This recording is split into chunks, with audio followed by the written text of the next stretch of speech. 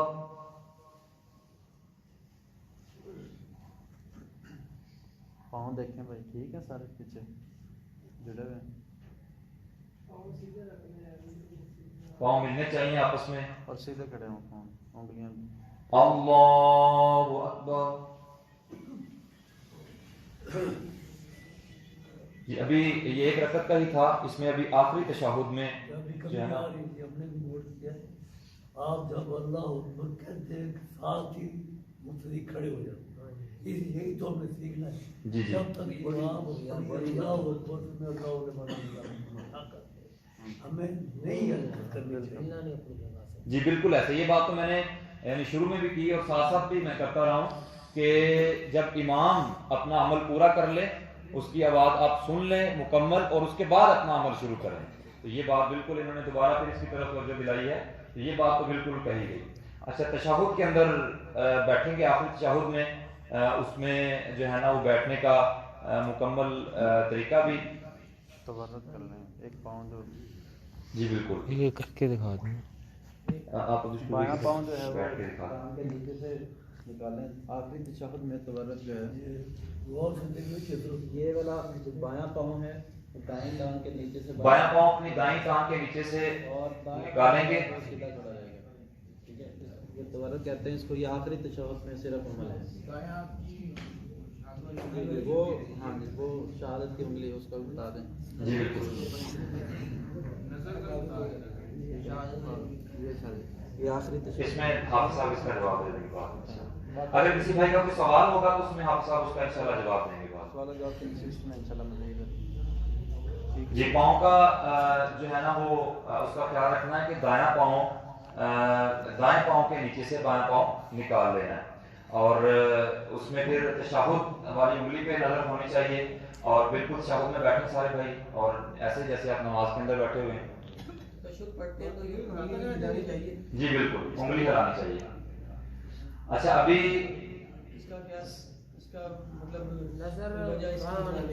وہ سوال جواب میں انشاءاللہ شیخ صاحب سے کرتے ہیں۔ تشہد میں نظر جو ہے نا انگلی پر ہونی چاہیے، باقی مزید جو سوالات اپنے ذہن میں نوٹ کرتے ہیں انشاءاللہ ان کے گفتگو کے بعد جوابات ہوں گے اس کے۔ اچھا ابھی سلام پھیریں گے، تو جب امام جو ہے نا وہ دونوں طرف سلام پھیر لے گا تو مقتدی جو ہے نا اس وقت اپنا سلام پھیرنے کا عمل شروع کرے گا، تو اس بات کا بھی جو ہے نا وہ امام کی پیروی میں اس کا خیال رکھنا ہے۔ السلام علیکم ورحمۃ اللہ، السلام علیکم ورحمۃ اللہ۔ اب دیکھیں کہ سلام پھیرنے کے چند سیکنڈ بعد اللہ اکبر کی آواز سنائی دی ہے نا، لیکن ہوتا یہ ہے کہ امام ابھی دوسرا سلام پھیر رہا ہوتا ہے اور پیچھے سے اللہ اکبر استغفر اللہ استغفر اللہ، اس کا مطلب یہ ہے کہ لوگ امام کے ساتھ ساتھ چل رہے ہوتے ہیں، جب اس کا خیال رکھا جائے گا تو پھر کچھ دیر بعد میں جو ہے نا اس کا موقع ملے۔ رسول اللہ کی سنت کے مطابق ہو، باقی سب تکلفات ہیں، کوئی چیز روئے زمین پہ انسانوں کے نفس کو پاک کرنے والی نہیں ہے سوائے عبادت کے، اور کوئی عبادت قابل قبول نہیں ہے جو ان چار شرطوں میں سے کسی شرط سے خالی ہو۔ سب سے پہلی بات عقیدہ اس بیان کا ہونا چاہیے جو رسول اللہ صلی اللہ علیہ وسلم نے ہم سے طلب کیا، نیت کسی کا خالص ہونی چاہیے جیسے سرور کونین صلی اللہ علیہ وسلم نے ہمیں نصیحت کی، رزق حلال کا ہونا چاہیے، بالکل ویسے ہی جیسے حلال کا ہوتا ہے ایک رائی کے برابر حرام کی بےدس نہیں ہوتی، اور عبادت کا طریقہ محمد رسول اللہ صلی اللہ علیہ وسلم والا ہونا چاہیے، اس کے علاوہ اور کوئی طریقہ قابل قبول نہیں۔ ان چار شرطوں کے ساتھ جب آپ کی عبادت کریں گے، عبادت کیسے کریں گے؟ عادت کی نمازیں، معمول کے روزے، کس لیے پڑھی ہے؟ اس نماز نے ہمیں کیا دیا؟ اس کے نتیجے میں ہمارے مزاج میں کیا تبدیلی واقع ہوئی ہے؟ ہمارے قلب و ذہن پہ اس کے کیا اثرات مرتب ہوئے ہیں؟ ان اثرات کے نتیجے میں جو میری ذات پہ مرتسم ہوئے میرے معاشرے کو, میری سوسائٹی کو اس کا فائدہ کتنا ہوا, میرا محلہ, میرا گھر, میری چار دیواری کے اندر کا ماحول, چار دیواری کے باہر کا ماحول میرے کردار سے مؤثر کتنا ہوا, یہ تجزیہ کرنے کی ضرورت ہے. کوئی تبدیلی نہیں آتی. نماز پڑھتے ہیں اور سلام پھرنے کے فوراً بعد ساتھ والے سے لڑائی بھی کرتے ہیں. تیری نماز نے تجھے کیا سکھایا ہے؟ نماز پڑھتے ہیں لیکن ساتھ والے بھائی کے متعلق دل میں جو کینہ بھرا ہوا ہے وہ رفع نہیں ہوتا. نماز پڑھتے ہیں لیکن گھر والوں سے بدسلوکی جاری ہے. یہ حاجت کی نمازیں, دکھانے کی نمازیں, اللہ جلالہ والاکرام کو ان کی حاجت نہیں. اتل ما اوحی الیک من الکتاب واقم الصلاۃ ان الصلاۃ تنہی عن الفحشاء والمنکر. قرآن مجید کی تلاوت کرو, نمازیں پڑھو. نماز وہ ہوتی ہے جو تمہیں اللہ کی نافرمانی سے, اس کی معصیت سے, فواحش و منکرات سے روکے, جو تیری نماز اس قابل نہیں ہے کہ تجھے دنیا میں گناہ کے راستے سے چلتے ہوئے روک سکے. وہ تیری نمازیں قیامت کے دن تجھے کتنا فائدہ. ونعوذ باللہ من شرور انفسنا وسیئات اعمالنا من يهده الله فلا مضل له ومن يضلل فلا هادي له. اشهد ان لا اله الا الله وحده لا شريك له وان محمدا عبده ورسوله. اما بعد فقد قال الله تبارك وتعالى اعوذ بالله السميع العليم من الشيطان الرجيم من حمده ونفخه ونفسه كل نفس ذائقة الموت وإنما توفون أجوركم يوم القيامة فمن زحزح عن النار وأدخل الجنة فقد فاز وما الحياة الدنيا إلا متاع الغرور. اللهم صل وسلم على عبدك ونبيك محمد وبارك وسلم وصل عليه. قابل صد احترام عزیز بھائیوں, محترم دوستو, بہت خوش آئند بات ہے کہ ہم اسلام کے بنیادی ترین امور, ان کی تربیت کی طرف, سیکھنے سکھانے کی طرف متوجہ ہیں. اسلامی تاریخ میں یہ کوئی نیا کام نہیں ہے. صحابہ کرام رضوان اللہ علیہم اجمعین سارے ہی نبی محترم صلی اللہ علیہ وسلم کے شاگرد تھے. آپ کی صحبت سے فیض پانے والے, باوجود اس بات کے کہ وہ امتوں میں بہترین لوگ ایک دوسرے کے سامنے کھڑے ہوا کرتے تھے اور باقاعدہ یہ اعلان کرتے تھے کہ میں یہ سمجھتا ہوں میری نماز ہم میں سب سے زیادہ رسول اللہ کی نماز کے مشابہ ہے. صلی اللہ علیہ وسلم. میں پڑھتا ہوں, تم دیکھنا. دو وجہ سمجھ آتی ہیں. یا تو وہ سمجھتے تھے کہ ہمارے کسی بھائی کی نماز میں کچھ کمی ہے, اور یہ سمجھانے کا ایک طریقہ ہے. بڑا چھوٹے کو, استاد شاگرد کو, باپ بیٹے کو, عالم غیر عالم کو مخاطب کر کے حکمن تعدیباً کہہ سکتا ہے, لیکن جو دو کلاس فیلو ہوتے ہیں ان کا یہ طرز تکلم آپس میں اتنا مستحسن نہیں ہے, پسند نہیں کیا جاتا. یہ فطرت انسان, اس کے لیے یہ بہترین طریقہ ہے. میں پڑھتا ہوں, آپ دیکھنا. اگر کمزوری مجھ میں ہے تو بھائی مجھے توجہ دلا دیں گے، اور اگر کمزوری کسی اور میں ہے تو وہ سمجھ جائیں گے۔ اصلاح کر لیں۔ یہ تربیت کا ایک طریقہ ہے۔ واللہ مجھے بڑی خوشی ہے، ماشاءاللہ اتنے سارے بھائی جمع ہیں اور رسول اللہ صلی اللہ علیہ وسلم کی نماز کا پریکٹیکل کیا ہے۔ اللہ جلالہ والاکرام منتظمین کو بھی، آپ سب بھائیوں کو اجر جزیل عطا فرمائے اور ہمیں یہ عمل جاری رکھنے کی توفیق عطا فرمائے۔ زندگی بہت مختصر سی ہے، باوجود اس بات کے کہ ہم سمجھتے ہیں یہ بہت طویل ہے۔ اصل میں زندگی طویل نہیں ہوتی، انسانوں کی آرزویں اور خواہشات بہت طویل ہوتی۔ جیسے جیسے عمر بڑھتی جا رہی ہے، زندگی گھٹتی جا رہی ہے، ہماری آرزویں پھیلتی جا رہی ہیں۔ بالعموم ہمیں مرنے کی فکر نہیں، یہ دنیا چھن جائے گی، اس کی نعمتیں ساری ہم سے لے لی جائیں گی، ہم بے دست و پا کسی کے کندھوں کے سہاروں کے محتاج ہو کے کسی چارپائی پہ پڑے ہوئے ہوں گے، اور کون جانتا ہے کہ چارپائی کو سہارا دینے کے لیے بھی کوئی ہمیں میسر ہوگا کہ نہیں ہوگا۔ بڑے بڑے اجتماعات جنازوں میں ہوتے ہیں، ہونے چاہیے، ہم جانے والوں کے لیے شفیع بن کے آتے ہیں۔ اللہ جلالہ والاکرام سے ہمیں توفیق مانگنی چاہیے، ہمارا خاتمہ ایمان پہ ہو اور صحیح العقیدہ لوگوں کی ایک بڑی جماعت اللہ ہماری سفارش کے لیے ہمارے جنازے میں اکٹھی کر دے۔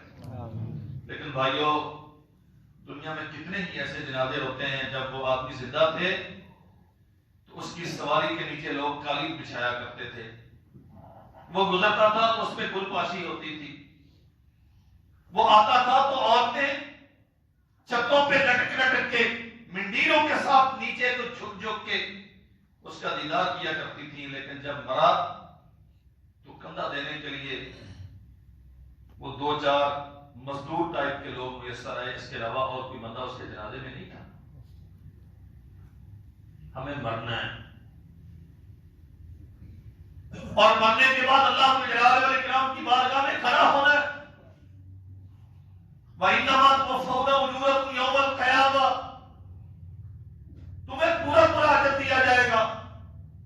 اچھائی کر کے آئے ہو تو اللہ جلالہ والاکرام کی یہاں صلہ بہت شاندار ہے، اور اگر برائیوں میں رہے ہو تو اللہ جلالہ والاکرام کا عذاب بہت خوفناک ہے۔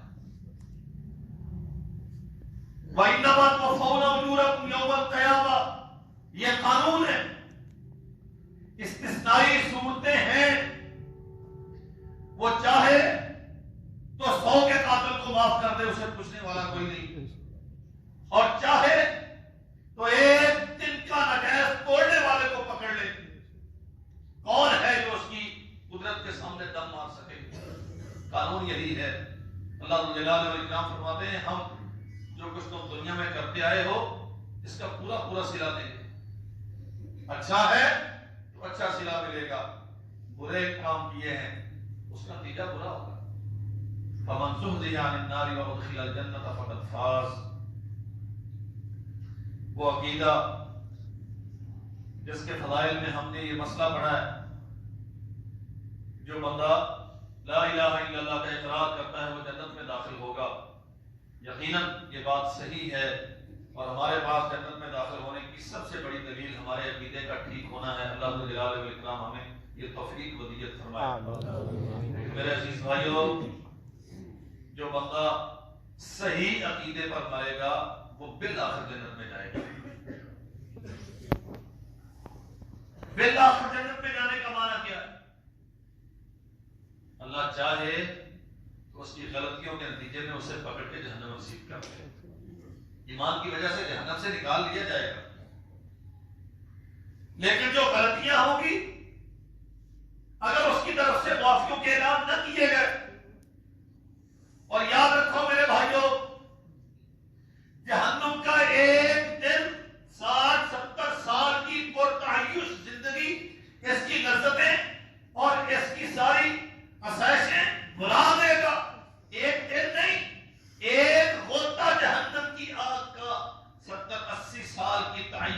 لذات سے بھری ہوئی زندگی سب لذتیں قبول کر دے. کامیاب وہ ہے جسے آگ سے بچا لیا گیا. وَمَنْ زُحْزِحَ عَنِ النَّارِ وَأُدْخِلَ الْجَنَّةَ فَقَدْ فَازَ. کامیاب وہ ہے جنہیں آگ سے بچا لیا گیا.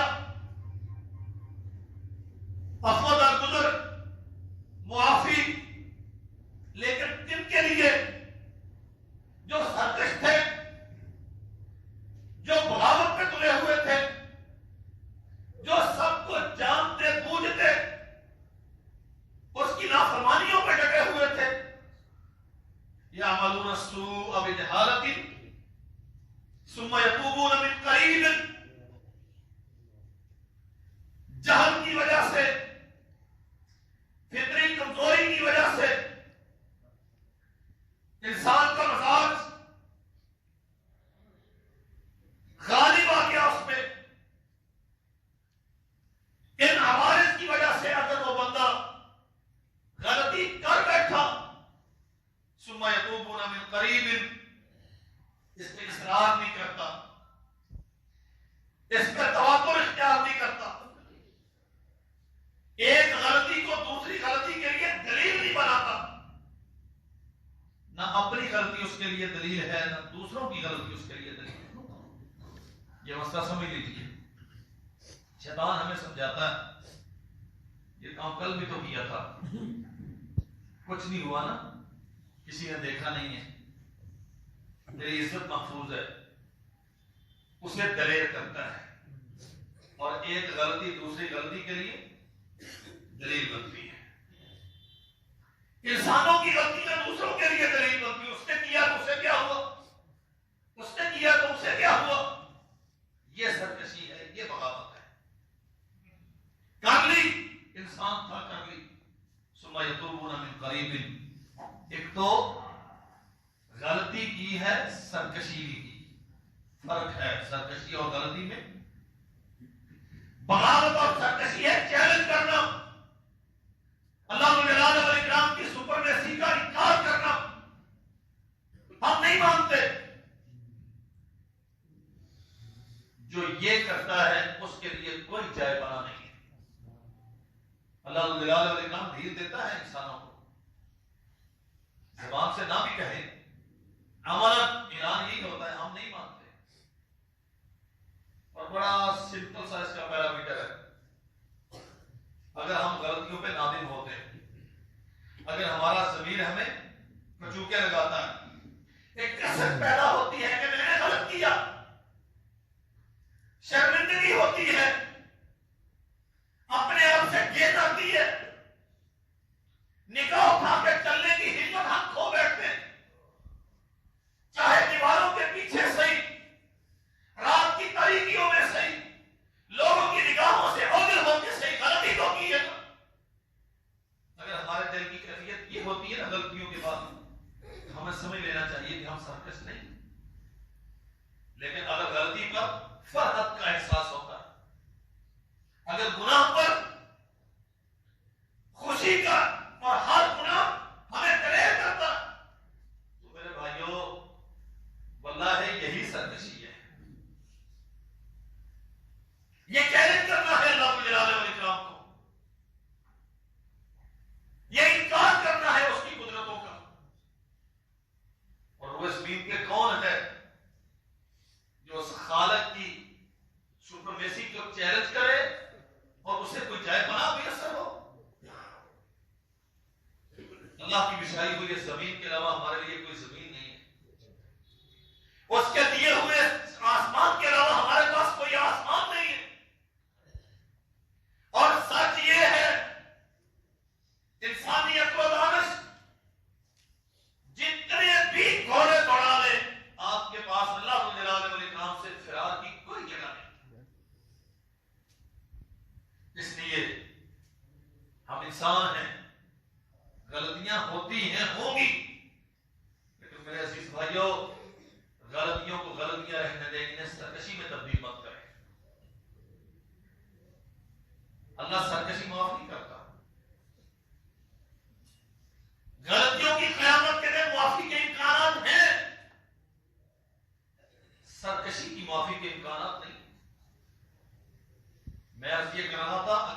سے بچا لیا گیا اور جنت میں داخل کر دیا گیا تو یہ کامیابی ہے. جہنم سے ہو کے جنت کی طرف آنا اسے کامیابی نہیں کہا. کون لوگ ہیں جنہیں اللہ جلال و اکرام جہنم سے بچاتا ہے، جن کے ساتھ جنت کے وعدے ہیں، عذاب سے جنہیں مغفور قرار دیا گیا، وہ جو دنیا میں اپنا دل صاف رکھتے ہیں، اللہ جلال و اکرام کی ذات و صفات میں شرک سے، اس کے حق ربوبیت میں کسی کو ثابت بنانے سے، نبی محترم صلی اللہ علیہ وسلم کی ختم نبوت و رسالت میں کسی کو شریک کرنے سے، قانون سازی کا حق دنیا میں کسی کو دینے سے، اور اسلام کے پیرالل کوئی اور نظام اور سسٹم اختیار کرنے سے. یہ عقیدہ ہے. پھر کوشش کرتے ہیں اللہ جلال و اکرام کی اطاعت و فرمانبرداری اور بندگی کی. بندگی تزکیہ نفس ہوتا ہی عبادت سے ہے. روح زمین پہ کوئی ایسا فارمولہ اور ایسا کلیہ نہیں ہے جس سے آپ اپنا نفس پاک کر سکیں سوائے عبادت کے. اور عبادت بھی وہ جو صحیح عقیدے پر، خالص نیت پر اللہ کے سامنے کھڑے ہوتے ہیں تو قدم بوجھل ہوتے ہیں، جسم تھکاوٹ محسوس کرتے ہیں، کسل مندی اور سستی ان پہ غالب آتی. وَلَا يَذْكُرُونَ اللَّهَ إِلَّا قَلِيلًا. اللہ کا ذکر کرنے کو جی نہیں چاہتا تھا، بندگی میں دل نہیں لگتا تھا. وہ گنتے رہتے تھے. آج مولوی نے سبحان ربی الاعلی 5 مرتبہ کہا، اتنا لمبا سجدہ. کل تو نماز 9 منٹ میں پوری ہوگی تھی، آج 11 منٹ لگ گئے. اور میرے بھائیوں، کوئی زندگی میں ایک نماز ایسی پڑھی ہو جس میں حساب و کتاب منٹوں سیکنڈوں کا نہ کیا ہو، سجدے میں سر رکھا ہو پھر اٹھانا بھول گئے ہو، گنتی 10 بار کی ہے کہ 100 بار کی ہے، سبحان ربی الاعلی کتنی بار کہا ہے، ہم بھول چکے ہیں یہ مسئلہ. سیدنا عبد الرحمن ابن عوف رضی اللہ عنہ محمد رسول اللہ صلی اللہ علیہ وسلم صحابہ کرام کے مجمع سے اٹھے ہیں، ایک باغ میں چلے گئے. عبد الرحمن ابن عوف پیچھے گئے آپ صلی اللہ علیہ وسلم کو دیکھنے کے لیے. فرماتے ہیں میں نے اللہ کے نبی کو دیکھا، آپ باغ میں تشریف فرما ہیں اور حالت کیا ہے، سر سجدے میں ہے اور محمد رسول اللہ صلی اللہ علیہ وسلم اللہ کے ساتھ وہاں پہ گفتگو. معلوم ہے نا آپ کو، نماز اللہ سے ہم کلام ہونے کا نام. جب بندہ یہ چاہتا ہے وہ اللہ سے کلام کرے تو وہ نماز پڑھے، اور جب وہ چاہتا ہے کہ رب اس کے ساتھ کلام کرے پھر قرآن پڑھے. فَإِنَّهُ يُنَادِي رَبَّهُ.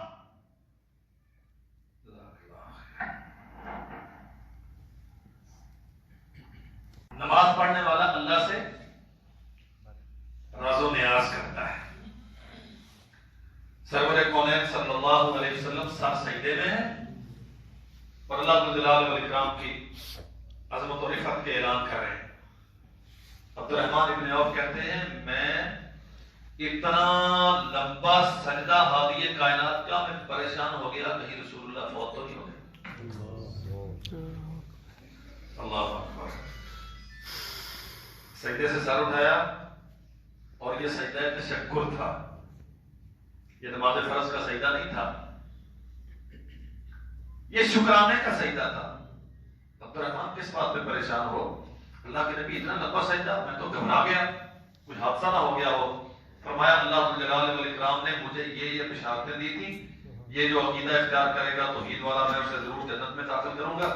فرمایا اس بشارت کے مل جانے کے نتیجے میں شکر کے طور پہ اتنا لمبا سجدہ کیا. نماز میں کھڑے